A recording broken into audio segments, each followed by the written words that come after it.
Massive round of applause for Mike Carter!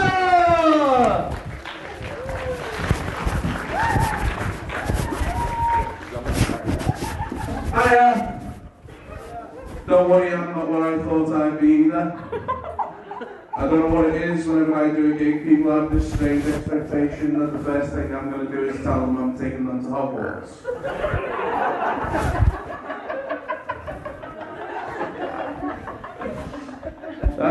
That's one of my favourite jokes because it gave me my favourite heckle I've ever experienced, which is someone just yelled out 9 3/4, and I went, yeah, I am.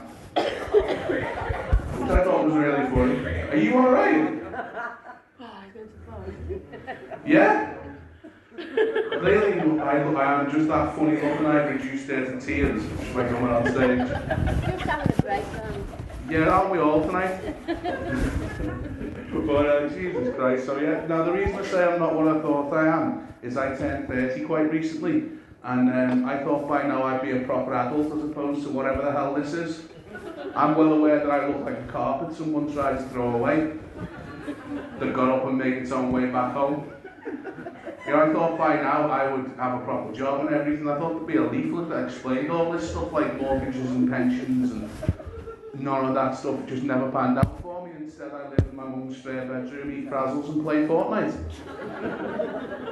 And it wouldn't be too bad, except I've got mates that are just as stupid and clueless as me, but they are making a decision that I haven't been able to make yet, which is to have kids. And that's messing with me and making me feel even more old, because like, my best friend Brian is a boss guy, but he's also an idiot. Like, he once got locked out of his house on a night out, and his method of getting back in was throwing a potato through the window. And I don't know about you, Stafford, but when I go out, it's wallet, keys, phone, not wallet, keys, phone, potato. I just don't reach into the veg drawer at all, if I'm being honest with you. And I said to Brian, like, how the hell do you look after the child, mate? Because he's got a little boy. And he goes, Mike, I wash it, I feed it, and I hope it doesn't die. So there's optimism for you. She's clearly offended by the idea of Brian and his baby. It's alright, love, I made it up. Brian's gay. That's a joke for me and for Brian when he watches my clips. But genuinely though, like, I'm very glad I never had kids, because you've met me for a couple of minutes now. Hopefully you can see that I'm a fairly warm, friendly guy. But I know that if you saw me on the street holding hands with a toddler, you would check that I didn't have a van, wouldn't you? Because you can be fairly confident in guessing that I have got sweets in my pocket. But I swear to God they are for personal use, Your Honour. But it's a strange thing as well, like being this age, and my girlfriend is wanting kids at the moment, and she thinks we'd be good parents, and I'm quite attached to the ideas of money, freedom and happiness. And she thinks we'd be really good at it, and I don't. I'm mainly terrified because of a couple of kids I ran into recently. Like, I was on a train going to a gig, and there was a child just in front of me staring at me from the opposite seat, and then I watched them peel the sign off the window, you know, one of those sticky signs that tells you don't smoke or something, and eat it. And then the little voice came over the train station, you know, the train speakers. If you see something that doesn't look right, phone this number. And I'm thinking, I know that's supposed to be for terrorism, but I've got to ring them up and be like, yeah, there's this kid on the train and he's a fucking wrong un. I don't think they'd really come out for that somehow. But the main one that scared me was I was up in Glasgow for a gig, and I'm doing really well in that, so I was trying on shoes in Primark. And I saw the scariest child I've ever seen in my life. He was only about 5, but he looked like he'd just come out of prison. He had a flat cap and a string vest on.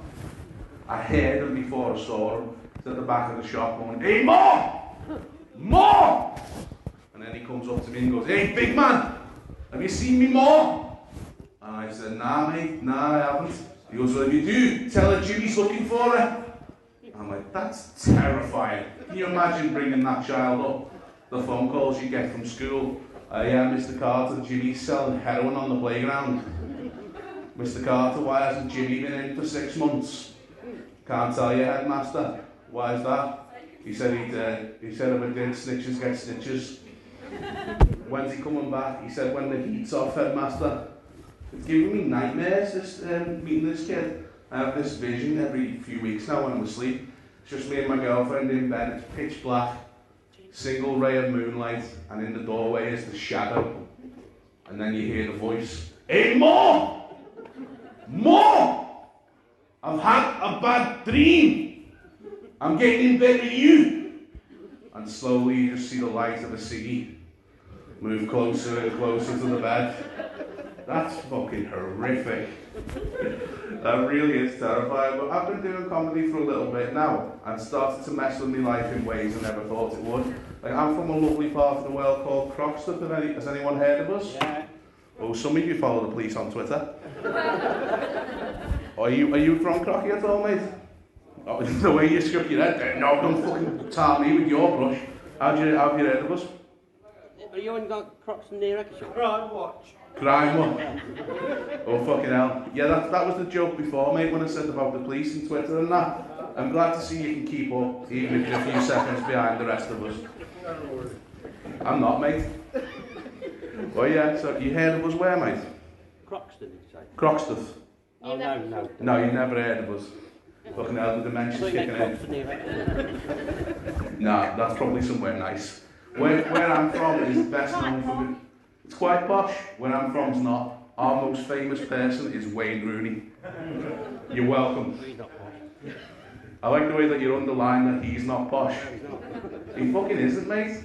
He was shagging grannies in the brothel 10 minutes away from his house when he was a millionaire. That's what we do when we get money. But it's also known for being voted in 1989 the least hospitable housing estate in Europe. Meaning we beat Chernobyl. Oh, it's not too soon, is it? Well, it's weird, but I lived away for a little bit. I went to university and I traded my hopes and dreams in for a degree in film studies, which is why I'm here tonight, living the dream. And when I came back, I thought Croxton would have improved because I was gone for a long time. I had my own place, I had a job and that for a little bit, and as I said, I'm doing really well, so I moved back in with my mum. And I thought Croxton would have changed in the time that I've been away. And I realised that it hadn't the first moment I walked out my mum's front door and I was greeted by the spectacle of a 53-year-old man riding a bike with no hands because he'd freed them up to roll a joint. And he was being towed down my street by 3 Jack Russells called Stallone, Springsteen and Rambo. And I'm looking at this shit like, Jesus Christ. Alright, Dad. That's a joke for me and 2 people that laughed there. Because I'm from a Liverpool council estate, you think I know what my dad looks like? My dad is basically the old National Lottery advert, it could be you. It's weird doing this though and being known locally, because everyone knows everyone's business. Where I live, it's just a small place. We're all constantly being reported for benefit fraud because of that. And I was taking my nan for the big shop and a taxi driver stopped outside her house and leaned out the window and went, "Hey, funny fella, when you doing another gig?" And I said, "I'm away this week, mate, I'm up in Stafford." He goes, "Not good enough, when you're on in town?" And I said, "I'll be back 15th of October. He goes, "Right, I'm coming, don't be shit, or I'll beat you to death." And my nana turns to me and goes, "Oh, you've got a fan." It's strange, but it's messing with my relationship as well. Like I said before, I've got a girlfriend, she's not in a cage or anything anymore. Not if she ever wants to see those kids again anyway. But she's from Yorkshire, so she doesn't have things that we have in Liverpool, like money and electricity, cars, things like that. So she's not used to coming to see me, and she doesn't like the Scouse sense of humour. She says it's tinged with a hint of aggression. And this is all born out of one incident. The first time she came to Liverpool, we were out with a group of people I know, and someone I know very well came up to me and went, "All right, Mike, you fat bastard. I see you still packing on the pounds." And I said, "Yeah, you cheeky prick. I see you've still got that ridiculous beard." And my girlfriend didn't know where to look in this situation. She's nervous enough loading new people, and she'd never actually met my mum before. Oh, the penny dropped on this table. Eventually. But I'll tell you, before I go, I'll tell you the worst thing by far about where I live. It is that I live by a school, so we get all the noise and the traffic and the kids and the fights, everything. we get all the worst of that, and there's one young mum in particular, she parks up every day outside ours on the corner, decked out in a pink leopard print shell suit. Bright orange fake tan, hair in curlers, she's got claws like Wolverine. She looks like she's going undercover on a Salvador Dali, mate. It's nice to see you again, love. And she'll be screaming at the top of her lungs. Tracy, Leanne, Tasha, Christabel, Minnie, Louise, Siobhan, Kendall, Brianna, Destiny, Chastity, Hope, Avril, Sapphira, Beyonce, get here, now! And one kid comes running around that corner. Well, that's usually my big finish, but he's a patronising bunch he gets. I've been Mike Carter, have a great night. See you again. Ladies and gentlemen, Mike Carter! Give that round of applause, there, guys! And please welcome to the stage the fantastic Bill Carr!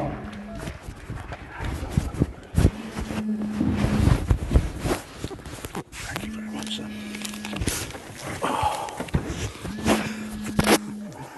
Keeping on. Just in case. Keep right.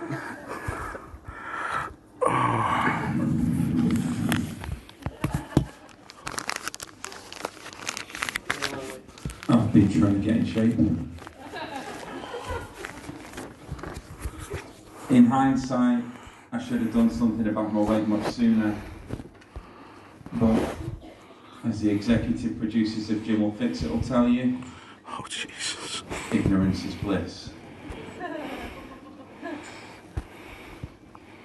I first realised that I had an unhealthy relationship with food back when we played Soggy Biscuit. I'd be the only one trying to pace myself out thinking about Margaret Thatcher.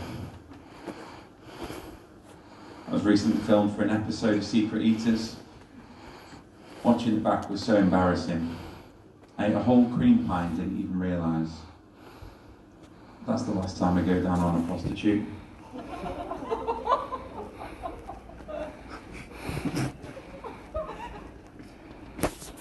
Something I've been thinking a lot about lately. The cream pie is when you climax inside a lady. What's a shepherd's pie? I did that joke in Birmingham recently. And the chap came up to me after my gig and he explained to me that his brother once had a very enthusiastic lover who, at the point of climax, would evacuate the bowels.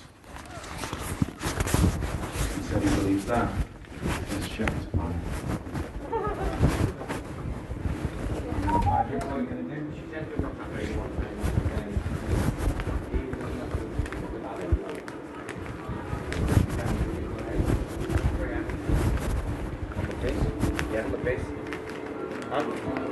Yeah, she went to that pub we went to, you know, and I was looking at it, and then she went there.